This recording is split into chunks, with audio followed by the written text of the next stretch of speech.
Hello everyone, welcome again to my YouTube channel.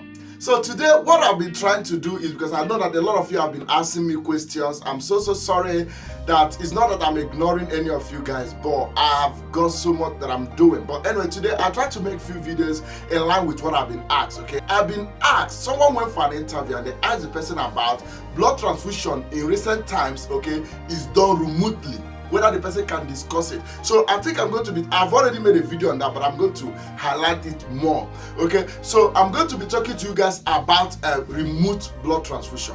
But before I go into that, can we just talk about ABO compatibility? I've been taking this for granted, so I kind of assume, ABO compatibility is not a problem. But I feel maybe I should explain it. What do we mean by ABO compatibility? I will explain. What it means is that you are looking at what are the types of the blood groups. You're looking at blood group A, you're looking at blood group B, you're looking at blood group O, you're looking at blood group AB. So under AB, there is A, there is B. That's why we call it ABO compatibility. So now, what it means is that when you are issuing blood, or if you want to give blood, you need to know what is compatible, at least from the theoretical point of view. Let's forget about cross-match now. So I'm not talking about cross-match, I'm talking about theoretically. What is compatible, okay, when you want to issue blood? Before I say that, can I say something? So in blood grouping, you have IgM antigens, you have IgM antibodies. In blood grouping, now I'm not talking about antibody panel, when we talk about anti-E, anti-K, leave that alone. That is talking about IgG antigen or antibody. Now, for ABO compatibility, I'm going to focus on IgM. Now, when you talk about IgM, you are looking at antigen A. So, when you are doing blood group, to determine someone blood group, what you want to see, does the person have IgM antigen A, or IgM antigen B, or IgM antigen A and B, or IgM antibody A, or IgM antibody B, or IgM antibody A and B, or does it not have any of them? Okay, now going further, I want to first of all say that we know that when you talk about blood group A has antigen A and it has antibody B, while blood group B has antigen B and it has antibody A. Blood group AB has both antigen A and antigen B, but it has no antibody. Then blood group O has no antigen A, no antigen B, but has antibody A and B. Now let me tell you the secret. The opposite of AB is O. Very important. So now, because you're going to need this, there's a secret I want to give you guys here. When we're talking about blood grouping, it can be either positive or it can be negative. It's also part of the ABO compatibility testing. You see it now? So it can be either positive or negative. What that makes a blood group positive or negative is a D antigen, which is what we call rhesus antigen as well. So that rhesus D antigen is what that determines whether the blood group is going to be positive or negative. The presence of the D antigen makes that blood group positive. The absence of the D antigen makes that blood group negative. In other words, when you say blood group A, whether it is A positive or A negative, two of them is going to have antigen A and antibody B. But when you say A positive and you say A negative, what you are saying is that A positive has antigen A, antibody B, and antigen D. When you say blood group A negative, you are saying it has antigen A, antibody B, and no antigen D. The same thing is applicable in other types of the blood grouping. Okay? Now, the D antigen is not IgM, it is IgG. Okay? The one that is IgM is antigen A and antibody B. Or maybe antibody B and antibody A, whichever way. So the antigen A, antigen B, antibody A, antibody B, they are the one that is IgM. So D antigen is IgG. Anyway, what I'm trying to say that it is a D antigen that will determine whether it's going to be A positive or A negative or B positive or B negative or AB positive or AB negative or O positive or O negative. Now let me give you guys another secret. In the United Kingdom, we don't transfuse whole blood. And this is where many people make mistakes. Now, in the United Kingdom, what we transfuse is blood and its product. The blood as a whole, when you spin blood down, when you collect blood in a tube and you spin it down, you are going to see different compartments. One, you're going to see red blood cell, which is the one that will sediment. Then you get the buffy coat. The buffy coat is where you're going to get the white cells and the platelets. Then you now have the plasma. In other words, that is what we issue here. When we want to issue blood, it's either we're giving you red blood cells, or we may be giving white blood cells, or we may be giving platelet, or we may be giving plasma. Okay? Now, in the plasma, you can get either something like maybe FFP, fresh frozen plasma. From the plasma as well, we can produce cryoprecipitate. But that's a story that I've already made video on that. But I really want to give a secret here. So now, when you talk about platelet, you're talking about just a cell. Please follow me here. Platelet does not have, I know there's a platelet antigen, but when we talk about ABO compatibility, we should not really be mentioning platelet. We should not really be mentioning white blood cells. Are you following now? Because when we talk about this IgM antigen A or antigen B, remember that the antigens are found on the cell and the antibody are found in the plasma. Therefore, that plasma you see is where you can get whether antibody B or antibody A. While the cells, like the red blood cell, is where you can get something like antigen A or antigen B, as the case may be. You should not see the antigen A or antigen B. That should not necessarily be present in the platelet or white blood cells. I want you to follow me here. But in the blood bank, when we want to issue platelet, we are concerned about the blood group. Why? I'll explain that to you. But before I get into that, I want to start by saying, when we want to issue blood in the United Kingdom, it's either we're giving you red blood cells. In other words, when you are giving red blood cells, what you are giving is antigen. You are not giving antibody. So that's quit thinking about as a whole blood. No. When you are giving red blood cells, you are giving antigen, not antibody. So if you are giving red blood cells and you are giving the person blood group A red blood cell, what you are giving the person is antigen A. Think like that. And when you are giving something like maybe FFP or cryoprecipitate, because they are produced from the plasma where there are antibodies, what it means technically you are giving antibody. I want you to think like that. So when you give red blood cell, you are giving antigen, either A or B. When you are giving FFP or cryoprecipitate, you are giving antibody A or antibody B. Just think like that. I know that I've said a lot of things about them, okay? So what I want you to think is this. Whenever they are asking you if someone is blood group A or blood group B, whatever, which blood group are you going to give? Think about antigen, not antibody. Because in blood group, when you are issuing blood, what you are issuing is antigen. Good. When they ask you someone, if you want to issue someone FFP or cryoprecipitate, which blood group will you give? Whatever as the case may be. Don't think about antigen, think about antibody. Because that FFP and cryo is where you can get antibodies, not antigen.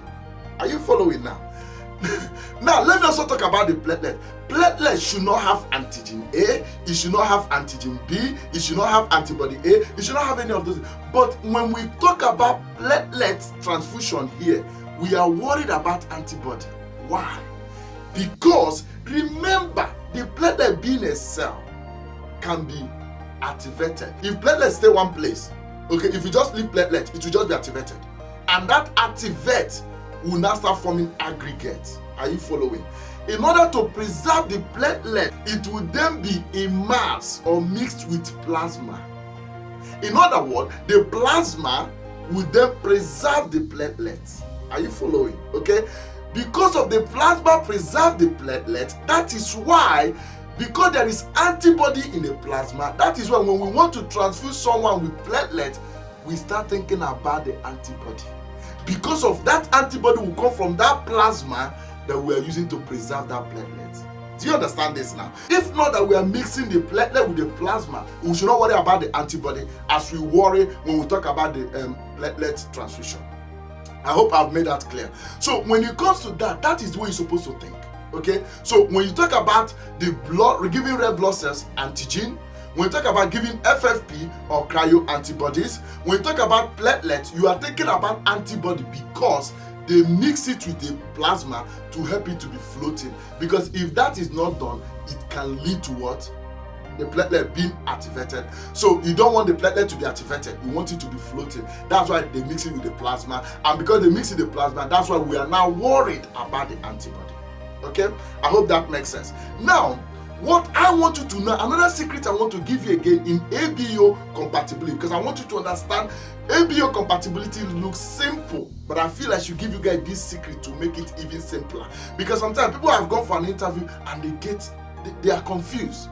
Once you understand this secret I'm giving to you, it is easy. Now let me explain it this way. ABO compatibility, there's something I want you to know. If someone is blood group A, and you want to give the person red blood cell, you can only give two groups. It's either you give A. So first of all, any blood group a patient is, that should be your first choice. So if you go for an interview, they ask you if someone is blood group A, which blood will you give, and all of that. Any group they mention, the first choice is the group of that very individual. Now, after the group of the individual, the next blood you might give when you talk about red blood cell will be blood group O. Please follow me now. So when somebody is blood group A, you can give either blood group A or blood group O. Why are you giving O? Because O does not have the antigen A and does not have antigen B. Remember, when you talk about the red blood cell, you're talking about antigen, and because of the blood group O has no antigen A, no antigen B, it can be suitable for every of these blood groups, because the body will not see any foreign antigen A or antigen B to start reacting. Does that make sense now? Okay. Now, when you talk about blood group B, the same thing, you give blood group B or you give blood group O. Now, when you talk about blood group AB, because blood group AB has antigen A, it has antigen B. What it means that you can give blood group A because it has the antigen A. You can also give blood group B because it has that antigen B. You see it now? You can also give blood group O because O does not have that antigen. In other words, blood group AB can receive from any of these blood groups, whether it is A, whether it is B, whether it is O, whether it is, of course, its own blood group. Where the problem is, follow me here, is the blood group O. Now let me put it this way. You know that from your elementary biology, that blood group O is said to be a universal donor. Whenever a group is a universal donor, please pay attention to that group when you want to give that group blood. Let me explain what I mean. Although blood group O is a universal donor, it becomes probable when a blood group O needs blood. Any blood group that is a universal donor, because I'm going to come to the plasma now, you're going to see the same problem with blood group AB. So, but for now, because blood group O is a universal donor, is a problem. It's a problem because although it's a universal donor and it can give to every other blood group, it can only receive from its own group. You see it now? So blood group O can only receive from its own blood group. In other words, because it does not have antigen A, it does not have antigen B. If you give A blood group, it has antigen A, that will cause a problem. B blood group, it has antigen B, that will cause a problem. And AB blood group will cause, of course, has antigen A and B, of course, that will cause a problem. So the secret I'm giving you here, because blood group O is a universal donor, is a problem when it wants to receive blood. Okay? So when it wants to receive blood, you can only give it its own blood group, because other blood group will not be compatible. Now watch this same thing when it comes to plasma. Now when we talk about plasma, like FFP, cryoprecipitate, and platelet. Now these platelets, now I'm talking about it because I've explained, because it's mixed with plasma. So that's why we are talking about antibody. If not that the platelet is mixed with the plasma, we shouldn't be talking about antibody when you talk about platelet. Now, so this platelet or this FFP or this cryo, whenever you start giving, once you want to transfuse a patient with these blood products, you should be thinking about antibody, no longer antigens. Although in platelets, to some extent, which I've also explained on my previous video, you can think about antigen, because sometimes when we're producing platelets, okay, when we're missing, there can be some residual of red blood cells. But anyway, let me focus with what I want to say here. So when you talk about platelet, when you talk about FFP, when you talk about cryoprecipitate, you should focus on the antibodies. The same thing. You see, what happened in the red blood cell is going to be opposite. Now let me tell you what I'm trying to say. In red blood cells, blood group O is a universal donor. But in FFP, cryoprecipitate, and platelet, in other words, in plasma, blood group O is not a universal donor. I know you've been told that blood group O is a universal donor, but please, it's only universal donor when you are giving red blood cells. When you are giving plasma, like FFP, cryo, or where platelet comes in, is no longer a universal donor. It is not a universal donor because blood group O has antibody A and antibody B, so it can no longer be a universal donor. Does that make sense? That's why I say when you talk about FFP, cryo, and platelet, think about antibody, not antigen. So when you think in terms of antibody, you realize that blood group O is no longer a universal donor. What is then a universal donor? What will be a universal donor is blood group AB. Because blood group AB does not have antibody A and does not have antibody B. Therefore, because blood group AB is a universal donor, remember what I said in red blood cells, it becomes a problem when a blood group AB want to receive platelet or FFP or cryoprecipitate. Are you following now? So because of that, you now see if someone is blood group A and you want to give the person platelet or FFP or cryo, just a little bit slightly different with what I say with the red blood cell. What are you going to do? The group of that person first. The next one is the one that is a universal donor. You know, remember that in the red cell, because O is a universal donor, we can give blood group A for that patient and also blood group O. Now, when you come to the plasma or FFP or cryo or platelet, now the attention will now shift from the blood group O to blood group AB. I hope you are getting this. So now when somebody is blood group A, you give blood group A. That should be your first choice. The second choice will be the universal donor, which is what? Blood group AB. It's no longer O. You see it now. The same thing is applicable. Somebody is blood group B or AB. The blood group AB is a universal recipient, while blood group O is a universal donor in red blood cell. When it comes to the platelet, the table will shift around. Blood group O, which was a universal donor, will become a universal recipient. And blood group AB, which was a universal recipient in blood, will now become a universal donor. Does that make sense? In other words, blood group O can receive from A, it can receive from B, it can receive from AB, of course, it can also receive from its own blood group. Why? Because it has both antibody A and antibody B. Does that make sense? But the problem, like I've said now, is when it is blood group AB, it can only receive. When it is blood group AB that does not have antibody, when you talk about plasma, it can only get plasma, FFP, cryo, and platelet from blood group AB. Does that make sense? Because these other blood groups has antibody, but blood group AB does not have antibody. I hope I've made this clear, because sometimes people confuse what happens in the red blood cell with the FFP. I want you to play this video over and over to make sure you capture this. That way, when you go for an interview, when they ask you something you want to issue in FFP or cryo or platelet or red blood cell, you will know what to be answering. Does that make sense? If in the plasma, blood group AB can only receive from blood group AB, the question is, what is the percentage of people with blood group AB? And because of that, it now makes sense when we start talking about high Theta negative. That was why in the UK, they will now introduce technology where these antibodies in these very blood groups can be diluted to the minimum concentration that it will not have effect. And because of the once it's diluted, okay, we can now call it high Theta negative. Now, once that very platelet or FFP or cryo, the antibody has been diluted, antibody in the plasma has been diluted, it is now high Theta negative. It becomes suitable for any blood group. So that was why the high Theta negative was introduced. I hope this makes sense. When they ask you, what will you do? This person have this blood group, what will you give? I think I attended for an interview where they asked me, someone is blood group AB and they need platelet, what will I give? I said blood group AB, and I was asked, so if you don't have blood group AB, what will you do? what you would do, because I was asked, which other group can you give? I said no other group, because someone who is blood group AB, if you want to give FFP or cryo or platelet, you can only give blood group AB. So they asked me that question. I said blood group AB. They said, okay, if you don't have blood group AB platelet, okay, let me also make this up, FFP or cryo, which other blood group can you give? I said there's no any other blood group you can give, which is true. However, I should have added by saying that anyway, I can give other group provided that it is high Theta negative. Happy days. Now, let me now stop this video by explaining what is a remote transfusion.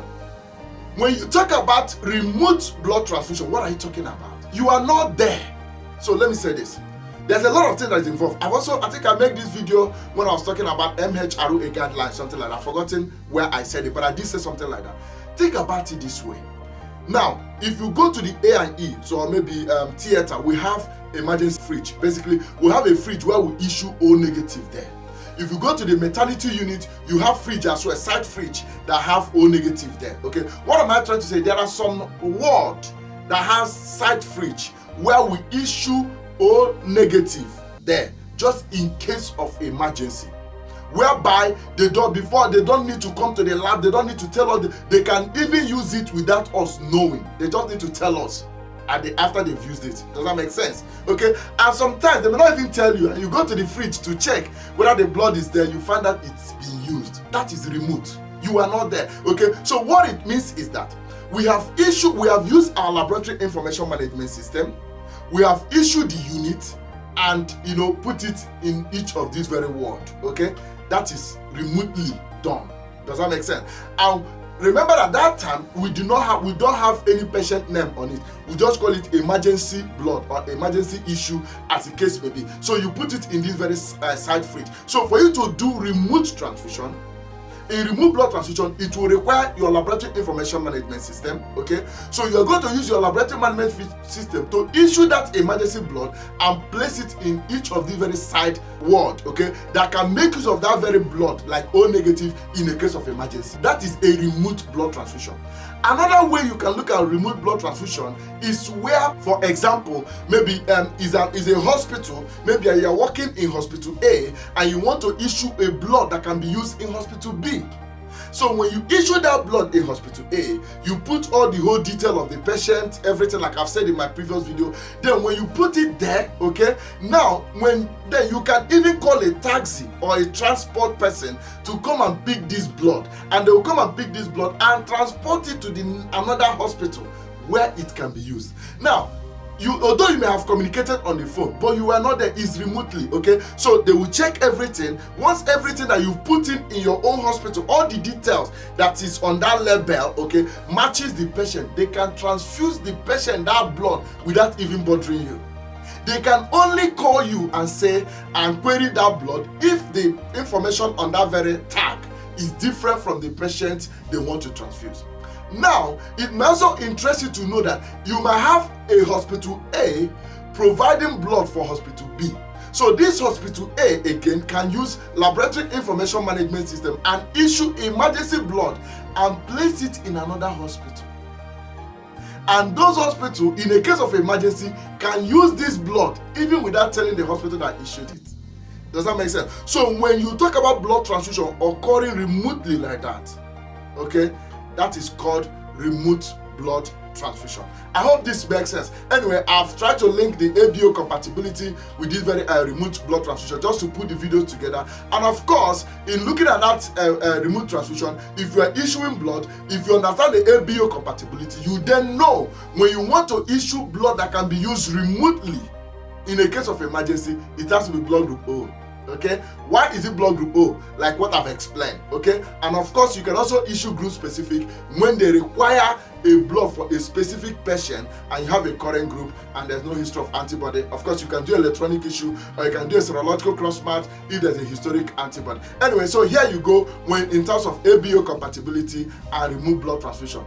I hope this makes sense. What I will say is that please put a comment in the comment section and tell me what you think about the video. If you have any question, of course, you put a comment there and ask me the question. Another thing I used to tell some of you guys, yes, you can put a comment. If you really want to contact me directly, to ask me questions, I can have a session where I'll tell you, I can actually send you a link. We can have a video call where I'll just give you the answer in detail of what you're expecting.